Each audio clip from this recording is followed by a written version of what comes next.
നാട്ടിൽ പോയപ്പോൾ ഒരു ചക്ക കിട്ടി. ഇടത്തരം ഒരു ചക്ക നമുക്ക് തോരൻ ഉണ്ടാക്കാൻ പറ്റുന്നതിൽ ഇത്തിരി കൂടെ മൂത്തിട്ടുണ്ട്. സാമ്പാർ പുളിങ്കറിയൊക്കെ ഉണ്ടാക്കാൻ പറ്റുന്ന ഒരു പാകത്തിനാണ്. ഇത് വെച്ചിട്ടുള്ളൊരു ഡിഷാണ് ഞാൻ ഇന്ന് ഉണ്ടാക്കുന്നത്. അപ്പോൾ അത് ഒരു യുദ്ധമായിരുന്നു. ചക്ക വെച്ചിട്ട് നിലത്തമർന്നിരുന്നത് മുറിക്കുക എന്ന് പറഞ്ഞാൽ എങ്ങനെയൊക്കെയോ മുറിച്ചെടുത്തു. അപ്പോൾ നോക്കുമ്പോഴേക്ക് മുറിച്ച് തുടങ്ങുമ്പോഴാണ് മനസ്സിലാവുന്നത് നിറയെ വെളിഞ്ഞീറുള്ളൊരു ചക്കയാണെന്ന്. പിന്നെ ഇങ്ങനെയൊക്കെ എണ്ണയൊക്കെ തൂത്ത് മുറിച്ച് എടുത്തു. നല്ലൊരു ഡിഫറെൻ്റ് ആയിട്ടുള്ളൊരു ഡിഷാണ്. എങ്ങനെയാണെന്ന് നമുക്ക് കാണാം. കുറച്ച് ചക്ക വിശേഷം കാണാം. ചക്ക ഇതുപോലെ വലിയ വലിയ ക്യൂബ്സാക്കി മുറിച്ചെടുക്കുക. ഇത് മുഴുവൻ മുറിച്ചെടുക്കണം. എന്നിട്ട് നമുക്ക് കുക്കറിൽ വെച്ചിട്ട് ഒരു വിസിലടുപ്പിച്ചിട്ട് ഒന്ന് വേവിച്ചെടുക്കണം. അതിനുവേണ്ടി പാകത്തിന് ഉപ്പും മുളകും മഞ്ഞൾപ്പൊടിയും ഇടുക. ഇത്തിരി വെള്ളം വെക്കുക. വെള്ളം തീരെ കുറഞ്ഞു പോയി അടിയിൽ പിടിക്കരുത്, പക്ഷേ വെന്തമിയരുത്. അപ്പോൾ അതിന് കണക്കായിട്ടുള്ള ഇത്തിരി വെള്ളം മാത്രം വെച്ചിട്ടാണ് നമ്മൾ ഇത് ഒന്ന് ഒറ്റ വിസിലടുപ്പിച്ചിട്ട് വേവിച്ചെടുക്കേണ്ടത്. എന്നിട്ട് പിന്നെ എന്താ ചെയ്യേണ്ടതെന്ന് പിന്നാലെ കാണാം. ഇങ്ങനെ ചക്ക മുഴുവൻ ചെറിയ ചെറിയ ക്യൂബ്സാക്കി മുറിച്ചെടുത്ത് വരാം.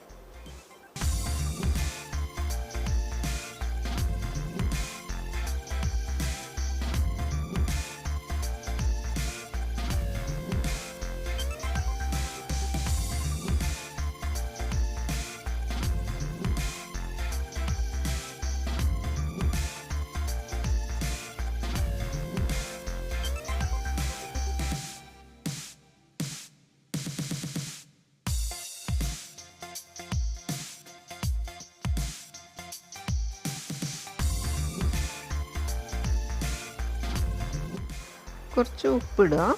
അതിൻ്റെ പിന്നാലെ മുളക് പൊടി, ഇത്തിരി മഞ്ഞൾപ്പൊടി, ഓരോ സ്പൂൺ വെച്ചിട്ടിടാം. പാകത്തിന് വളരെ കുറച്ച് വെള്ളം ഒഴിക്കുക. എന്നിട്ട് ഒരു വിസിൽ അടുപ്പിക്കുക. മിക്സാക്കി വെക്കണം. നന്നായി മിക്സാക്കിയിട്ട് ഒരു വിസിലടുപ്പിക്കുക. നെക്സ്റ്റ് ഒരു പാൻ ചൂടാക്കുക. അതിലേക്ക് നന്നായിട്ട് എണ്ണ ഒഴിക്കുക. ഇതിൽ അത്യാവശ്യം എണ്ണ വേണം. എണ്ണ ഉണ്ടെങ്കിൽ മാത്രമേ രുചി ഉണ്ടാവുള്ളൂ. അപ്പോൾ വെളിച്ചെണ്ണയാണ് രുചികരമായിട്ട് എനിക്ക് തോന്നുന്നത് ചക്കക്കൊക്കെ. അപ്പോൾ ഞാൻ വെളിച്ചെണ്ണ തന്നെയാണ് എടുത്തിട്ടുള്ളത്.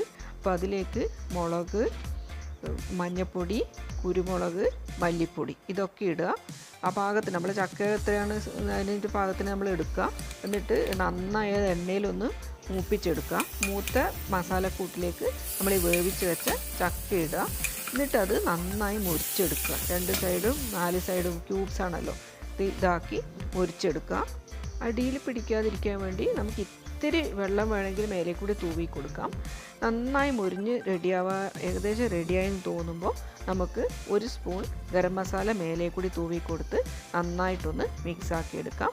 നമ്മുടെ ഡിഫറെൻറ്റ് സ്റ്റൈലിലുള്ള ചക്ക ഫ്രൈ റെഡി ആയിട്ടുണ്ട്. കുട്ടികൾക്കൊക്കെ വളരെ ഇഷ്ടമാവുന്ന ഒരു റെസിപ്പിയാണിത്. എല്ലാവരും ട്രൈ ചെയ്ത് നോക്കുക. ഇഷ്ടമാണെങ്കിൽ ഷെയർ ചെയ്യുക. Thanks for watching.